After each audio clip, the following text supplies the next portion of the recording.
ça qui mouvement la bino olobaki que non bino bozaki na devise bobi que non nous voulons pas faire les élections avec Kabila, vous voulez faire les élections transition sans Kabila. Ouais. Mais du coup comment yo embrasser mbala moko le lobo élection salama avec Kabila le lo Fachi Aleki o embrasser mbala moko sans tenir compte que aux olobaki non il faut transition sans Kabila. Nous ne pouvons pas aller aux élections avec Kabila. Pour moi, il faut changer le quoi. Nous embrasser Mbamoro Fachi.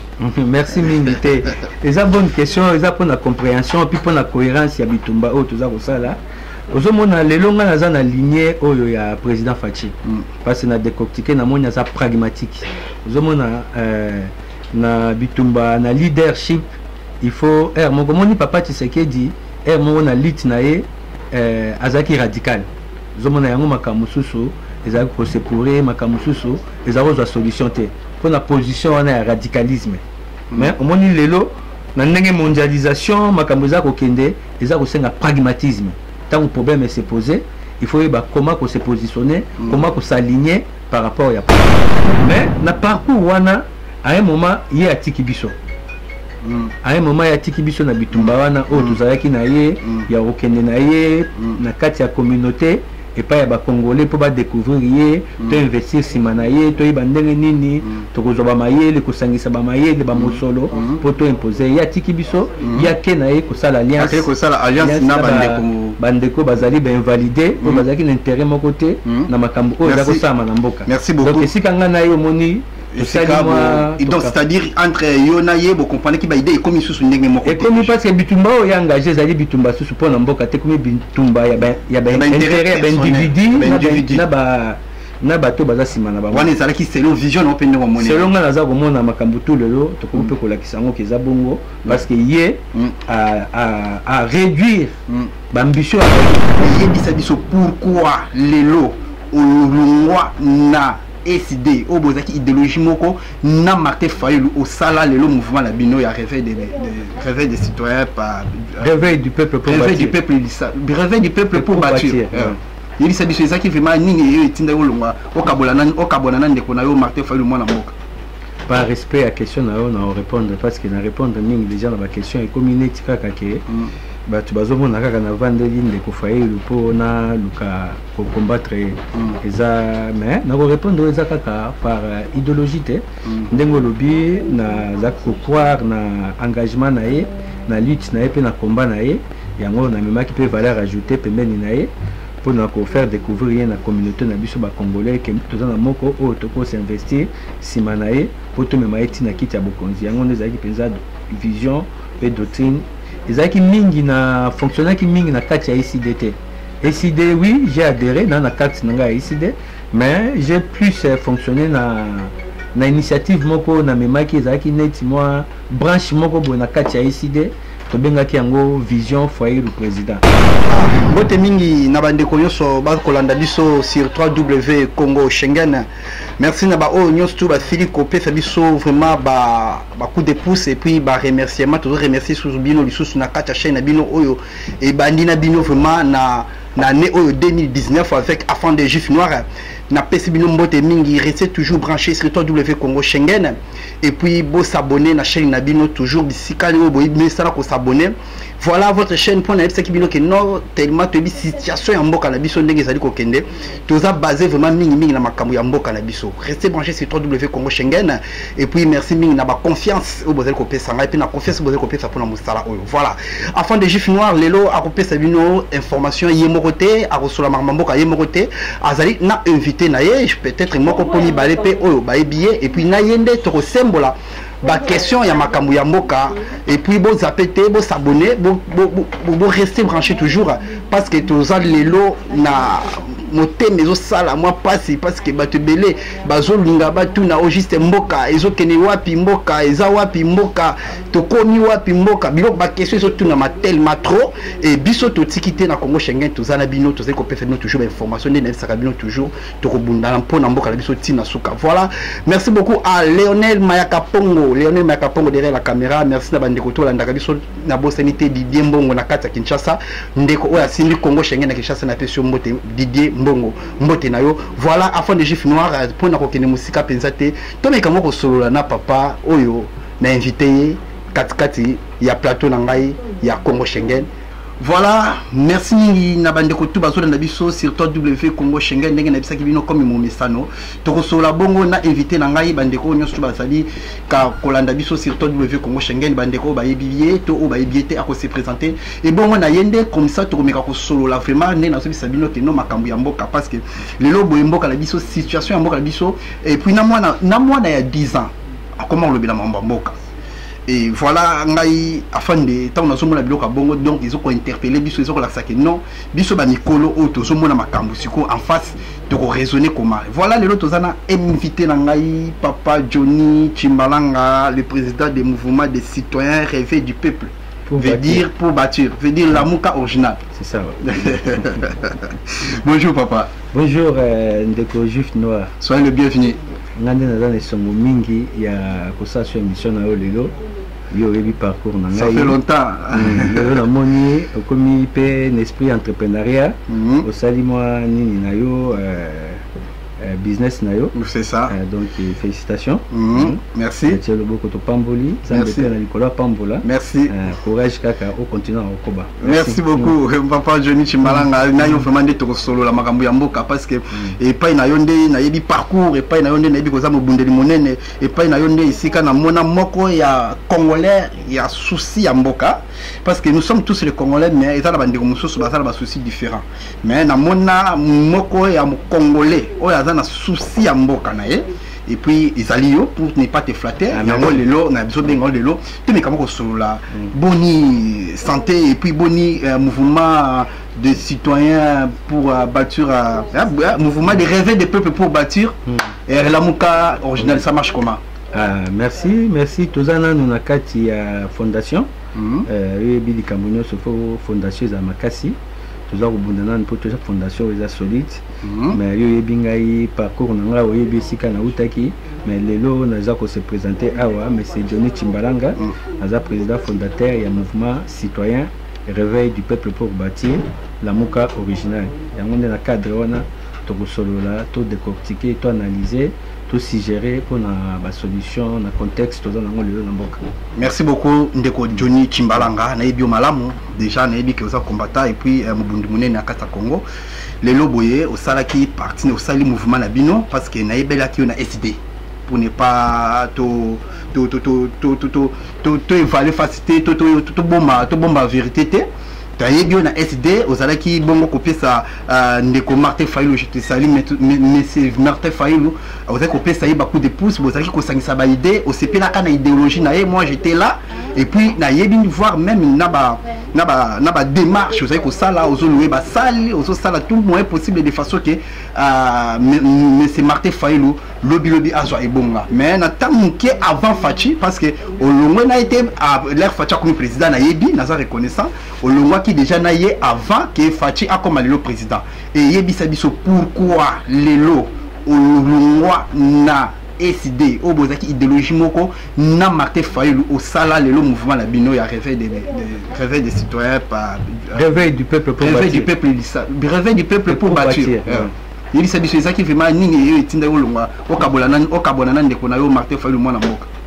Par respect à question on répondre parce que na répondre mingi déjà na question et comme inédit kaka ke ba tu bazomo na kaka na vandeli ndeko Fayulu po na luka ko combattre eza mais na ko répondre eza kaka par idéologie te ndengo lobi na za ko croire na engagement na ye na lutte na ye pe na combat na ye yango na mema ki peut valeur ajoutée pembeni na ye pour nous faire découvrir la communauté na biso ba congolais que tous na moko o to ko s'investir simanae pour tout même eti na kiti ya bokonzi yango ndeza ki penza vision et doctrine ezaki mingi na fonctionnaire ki mingi na kati ya ICDT ICD oui j'ai adhéré dans la carte nanga ICD mais j'ai plus fonctionné na initiative moko na memaki ezaki neti moi branche moko bo na kati ya ICD to bengaki yango vision foyer du président parce que tout ça qui déjà projeté comme maïneti comme un produit pour nous imposer qui na ba élection au salami na moment on est qui avant salima que Aza s'est positionné madame mais na parcours wana à un moment il y a tiki biso à un moment ya tiki biso na bitumba wana o tozalaki na ye ya okende na ye na kati ya communauté et pas ya ba congolais pour ba découvrir ye to investir sima na ye to yeba ndenge nini to kozoba mayele ko sangisa ba mayele ba mosolo pour to imposer ya tiki biso ya ke na ye ko sala alliance na bandeko bazali ba invalider pour bazaki na intérêt mon côté na makambo o za ko sama na mboka. Merci beaucoup. Donc esika nga na yo moni et donc c'est-à-dire entre yona ye bo comprendre ki ba idée comme isusu ndenge moko et comme parce que bitumba o ya engagé zali bitumba susu pour na mboka te comme bitumba ya intérêt ya individu na bato baza sima na bango wana ezala ki selon vision no pende ngomone selon nga naza komona makambo tout lelo to ko pe ko lakisa ngo keza bongo parce que ye à réduire l'ambition azaki nango na Genève au là le bakaza candidat akomaki porte-parole. Ah d'accord. Toujours dans le cadre du processus d'élection, il y a les combats pour l'élection sans machine à voter. Donc, à se disqualifier qui le processus au mieux c'est salami, mais dans le cas où il y a gagné qui m'a gagné. Merci beaucoup. Voilà, merci beaucoup. Vraiment, on a dit sur le sur sur W Congo Schengen, excusez-moi. Bino moko boyebi que non, monsieur Johnny Chimbalanga azande oyo les kaka partout na ba médias et voir même na ba médias français, les kaka partout juste pour na kolobela mboka na ye. Voilà. Et les lots, ceux qui n'ont pas dit na parcours na yo laisse-moi avant de côté na moi actualité na poser ma question et ça na moko ya question moko nazaka et ça na moko ya makambo moko c'est koloba na tango bo sala ki mouvement na bino oloba ki que non bino poser na devise bobi que non nous voulons pas faire les élections avec Kabila, vous voulez faire les élections transition sans Kabila. Ouais. Mais du coup comment yo embrasser mbala moko le lobo élection salama avec Kabila le lo Fachi Aleki ou embrasser malamoko sans tenir compte que aux arabes non il faut transition sans Kabila. Nous ne pouvons pas aller aux élections avec Kabila. Pour moi il faut changer le quoi nous embrasser malamoko Fachi. Merci Mingité.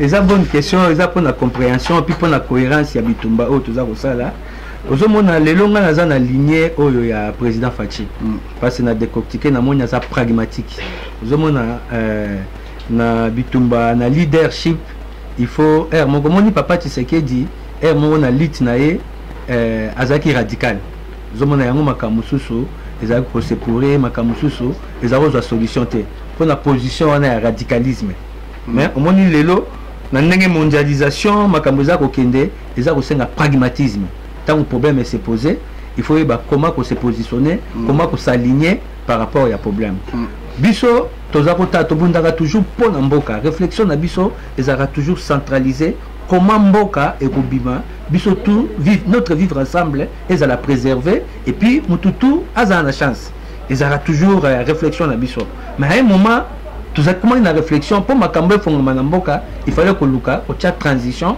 sans monsieur Kabila parce que tout ça comment na ba ici mususu te ndenge tout ça ko tanga na matango wana ke azali ko verrouiller makambo pour makambo ekende kaka na faveur na ye yango tout ça qui dynamique wana ya transition sans Kabila mais au fur et à mesure makambo za ko évoluer ndenge pe l'état o ezala ki tolinga te ezaki Kabili ezako ko tia makambo na mesa ezali ko senga ko affronter makambo wana par rapport ya ba situation ndenge ezali ko se présenter tant to communiquer to moni penza ke komi makambo ya élection il fallait siko ko luka stratégie nini ya ko se positionner pour na ko faire face na ba élection wana pour na ko gagner yango yango moni na ezali na stratégie pour na ko kata yote na ezali na stratégie fallait opposition to afficher ligne ya ko kende na ba élection avec machine ou sans machine comme ça Kabili aroye besika okimelate yango ligne wana lelo yango président Félix Azoli Bokonzi parce que makambu esengaki stratégie esengaki force te esengaki affrontement te esengaki opposition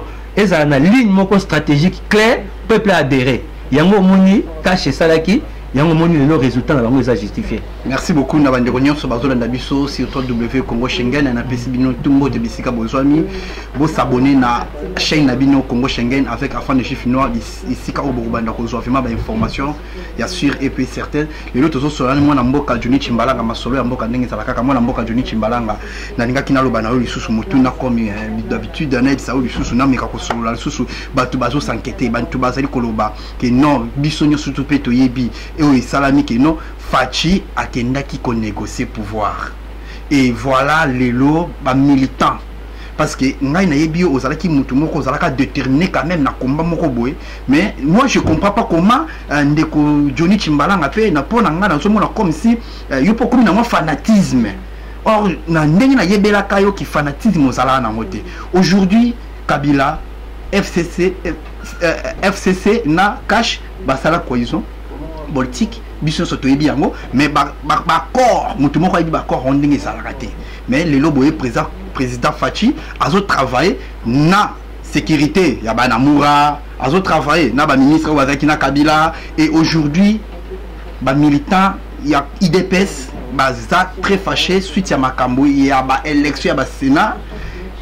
Comment c'est possible on a dit que ozolandanga bien, comment c'est possible o embrasser mutu ya ndengwana oyo lelo asala cohésion na bango basala na ye Kabila oyo aboma biso, et puis en même temps lelo tozoza na ba problème sérieux na niveau ya IDPS, même pas sénateur moko oyo abimi biloko wana nyonso tu na yebi ko so comprendre lelo na za na poso yebisa biso. Comment monsieur Johnny Tshimbalanga oyo na yebi azalaka déterminé, azalaka fanatique, mais babilo ko la comme si ozui kitambala mundo kangi, mais oza fanatique pour kana Fachi ou comment? Merci beaucoup, merci beaucoup. Moninga yi toujours c'est une bonne question, on peut question ça confusion lelo nzamba sunga biso apesa biso mayele to éclairant. Ozomona nini eza question ya fanatisme te. Ngai ndenge na yebiso toujours na bundaka toujours pour ma république, pour ma nation. Ozomona parce que zamboka na biso to na mboka mususu te to na Congo wana. Lobby to roza na mokili te bano to kotika na CA.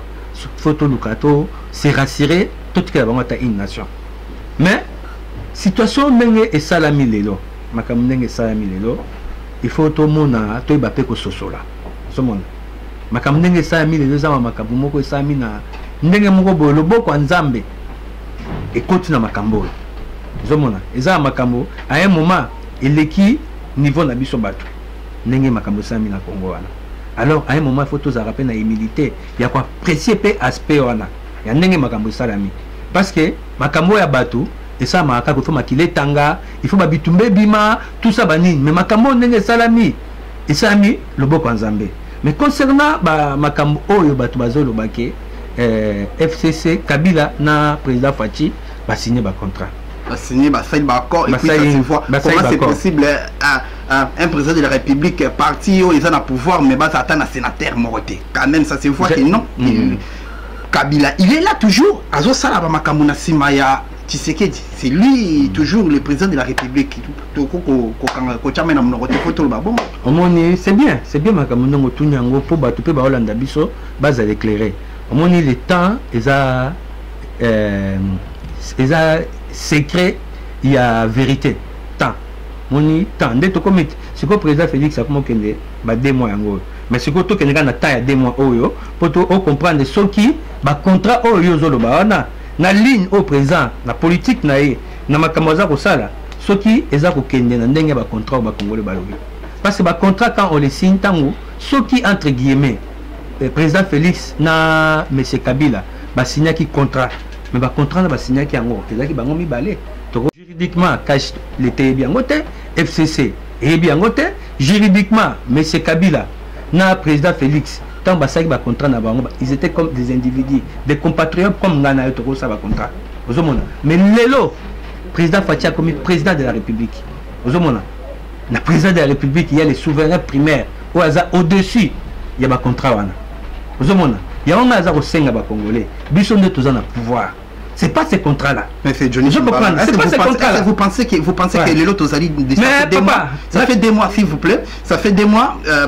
Fachi Azawana, vous ne voyez pas que non. Fachi, malgré état des droits, Fachi Aza, Moutou Afandina Papa Naye, Personam, Chichi, Mokongonjoko. Malgré Bamaye, le Wala Nyosona, vous pensez que Fachi vraiment a kokavema, to azo kokavema ko gouverner Mbokawana en même temps na Libalo Basali na FCC. Kasi yango na route koyebisa yo awa makambo esayami wana il faut to apprécier aspect spirituel ya makambo ndenge za kosalema. Omoni président Fachi ndenge za wana nzamba équipé ye na makambo ba arme spirituelle, na état d'esprit spirituel, na sagesse spirituelle, na intelligence spirituelle. tant que ça makambo il faut ça makambo oyo ezali ko brisqueté ezali ko brutalisé. Donc ezali responsabilité na ye na contexte azuli pouvoir na contexte moko boye trop de fragilité tout un régime moko boye oyo ezali beaucoup d'incompréhension. Avec le temps, les choses vont commencer à se comprendre petit à petit. Na schéma wana. Il y a na makambo malembe. Ce que le président Fachi azoke na pouvoir na ye. Ba Congolais balinga président Fachi ya wana abanda ko sa ba affrontement, abanda ko brutaliser bateau, mais tokosuka kaka ke bateau na pe ba koluka ba résister et ko sala ke to komi ko buna entre biso.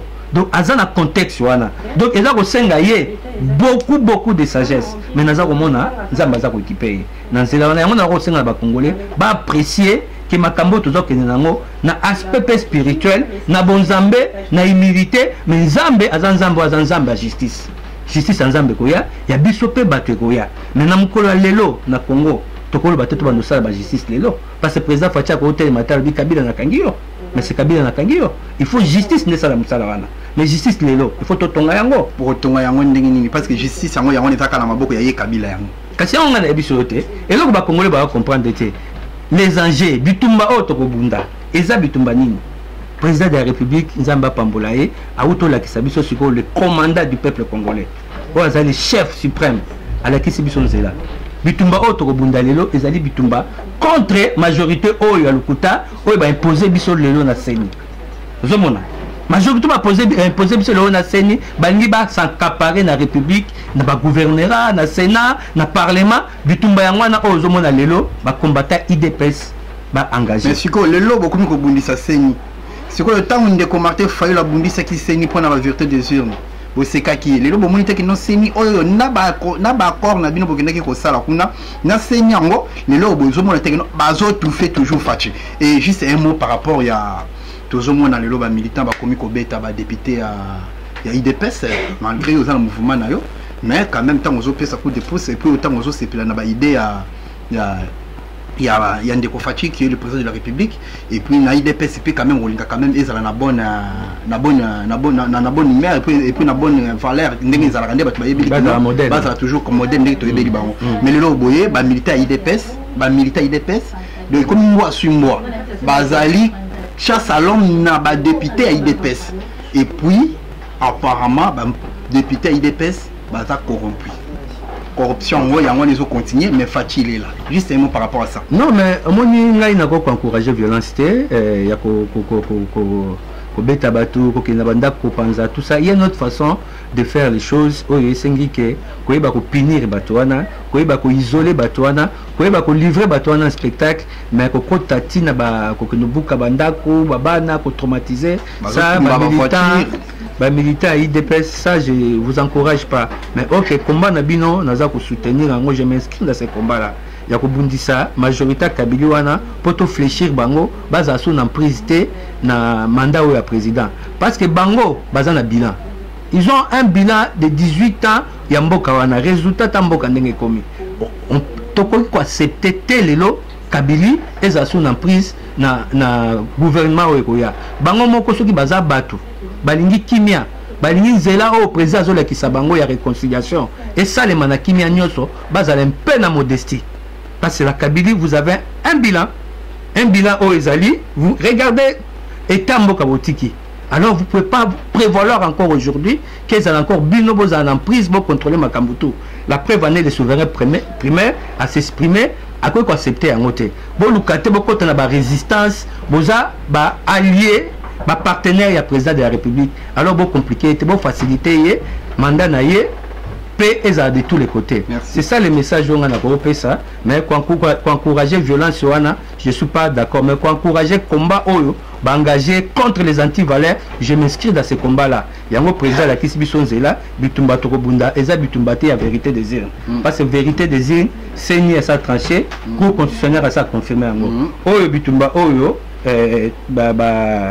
bande comme ça baza ko bunda eza bitumba moko boye eza pona ko distraire biso eza pona ko manipuler biso pour so tali derrière ba bitumba wana eza ko kabola biso il y a la division il y a la haine il y a le tribalisme ozomona alors biso ba congolais to ko ndimate que ba dynamique à bongo et qu'on va salima na misu na biso ya moni toza ko se multiplier pour na ko éclairer ba congolais bitumba ya solo ezali bitumba oyo président engagé kuna na Congo bras de fer avec la Kabylie bazala na prise ya gouvernance oyo ezali ko ya awate alors bitumba on est en train de s'engager parce que bitumba ya solo ya ngwana o la vérité des îles c'est la vérité des îles mon CNT. C'est la Kabylie qui a organisé les élections et Toyebi Kabylie depuis 2006, depuis 2011 comment il a organisé les élections. Aujourd'hui Nzambe na ndenge na ye asali ke solution ça ami ke moko ya biso opposition ndavandi wana. Tout ça n'a aucune raison ya rebondisa ye. Merci.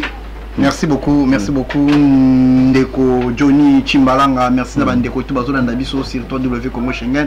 Na mo na bandi ki boso comprendre ndenge niveau toujours sur la ndeko na biso Johnny Chimbalanga. Citoyen rêvé du peuple pour bâtir donc la Mouka originale. Le projet la bino siko ezanini. Na mouvement la bino projet ezanini, objectif ezanini pour ça na bino nini. Et loko nyoko ko loba na bandeko bazo tala biso pour le mouvement ou le projet ezanini. Projet Nabiso ezali prêche patriotique côté ya bolingo mboka yango nde peze za doctrine Nabiso toza ko moni régime euti wana ba climat peze ezalaki ya malamu te pona okendo banda musala po ba insécurité ezalaki donc confusion ezalaki incompréhension ezalaki totale lelo visibilité avec président Fati visibilité comme projet ezali comme masuko le mouvement na mboka na bandeko na ngai ba congolais ba compatriotes nanga oyebisa bango les enjeux où se trouvent les enjeux bitumba ya solo ezawapi bitumba solo pour la biso réveil du peuple ezali notre vivre ensemble notre vivre na biso social lelo ba congolais ba profitera na bomengo mboka te tozo ko subir ngo toza ko sala lelo côté yango moni biso to ke nosunga ba congolais ba comprendre que ezali droit na bango ba kendaka bana ba kendaka classe ofele ezali droit na bango hôpital ezala gratuit droit na bango mboka et tongama ba dirigeant auto pesaka ba mandat il faut tant bazo zongela biso bayaka na ba résultat baya kaka te na ba ruse ko manipuler biso lokuta ba ye ba jalelo après yango moni eza doctrine na biso réveil du peuple. Merci beaucoup. Réveil du peuple yango musala tozo nga to kende mais avant okende il faut que lukana une fondation za makasi yango toza siko na kati ya fondement ba oyo bazomona depuis na za oloba baza intéressé ba se manifester to ebine to ko converger pour tout ça les loko na eza arme moko bo to ke sala musala ya réveil patriotique. Merci beaucoup. Merci beaucoup toko bongo to komi déjà na basuka toko ki déjà ko souper ça moi et bande comme sous balobaki balobi que non ceux qui fati alingi azwa kimia wana eza question ya suka parce que comme nabiso na suka ndeko alobi que non ceux qui fati alingi azwa kimia et plutôt bunda bien pour Kabila kende ka fati il doit accepter mais c'est Martin Fayulu comme vice-président de la République. Wana ezali c'est au président de la République d'apprécier parce qu'il y a ça tout le monde exprime sa réconciliation. Moi, j'encourage, encourager, il fallait le président Fayulu à la ligne. Mon minute, il a tenir discours. Discours, il a fragiliser le président ou a déjà wana. Il y a un gars qui a salanga malamute. Nazaro boyango. Et puis doctrine, il y a un Congolais. Boya makambo izo sama na mboka ngape doctrine nazaro mona ngom malamute. Parce que normalement faut comment être la moko. Pour ça la campagne na mboka ki ba investisseur ba yate nazaro mona ngo azako se livrer un spectacle parce que coûter cher lobby. Donc nga nazako encourager à prendre conscience. À prendre conscience. Vous pouvez accepter ça que non Fati a accepté que non ou Andima que non monsieur Martin Fayulu comme vice-président de la République. Mais on dit déjà ministre mais vice-président. Mais déjà vice-président est raté. Mon président Fati Azamutu Oyo a se référé à la constitution. Vice-président de la constitution n'a pas été prévité. Nous avons la première ministre, président Sénat, président. Bakoki qu'on satisfait caprice. Bakoki qu'on satisfait caprice et individualité. Le président Faye le Faye Bakem toujours le cas état des droits. Il faut s'inscrire dans la logique il y a état des droits. Il faut déjà reconnaître mon conjoint à sa place. Soit reconnaître à la place nous sommes à parcours mais d'autres nous avons incarné le lot yango toza ko combattre ezali bien te pour la République eza ko nuire République yango to ko tika yango place te bande ko ba excusenga bande ko la muka soki ya baluka nga no benga baluka parce que la muka c'est la muka eza baluka eza croix ya Yesu moi je peux accepter on croit à Jésus on ndenge zala soko balusi yango C'est toute une doctrine. Vous comprenez? So balusi yango c'est toute une doctrine. Vision yango doctrine oyo ya baluka. Alors eza danger pour la République yanga na yo. Toko ko tika yango te ngana ko senga bato baluka ba fongola misu ba zongisa leader na bango ba afficher caractère devant ye ba zongisa ye na nzela.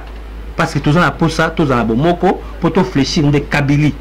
Ce n'est pas président Fachi. Président Fachi a même une solution. Il faut toi apprécier yango, to luka, to savourer yango pe. To bundisa yango, te pas c'est une bénédiction. Merci beaucoup na bande ko balandi biso sur W Congo Schengen na boss continue toujours ko landa biso pour na bozo ba émission kitoko ba oyo bazali na posa ya ko tindela nga ba question pour na ko sala ba émission, juste pour na ba question na bino.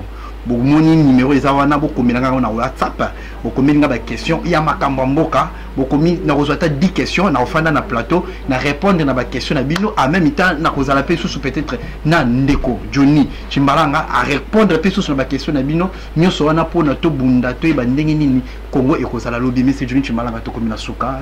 En tout cas merci sous encore une fois na ndenge to yambi pour la première fois. Non pour la première fois, mais pour la première fois dans Congo Schengen. En tout cas, merci vraiment. Continue toujours. Merci Congo Schengen. Vous pamboma na souhaité bino. Nzela moulaye parce que makamoto comme si il faut que ne Congo. Mais oui.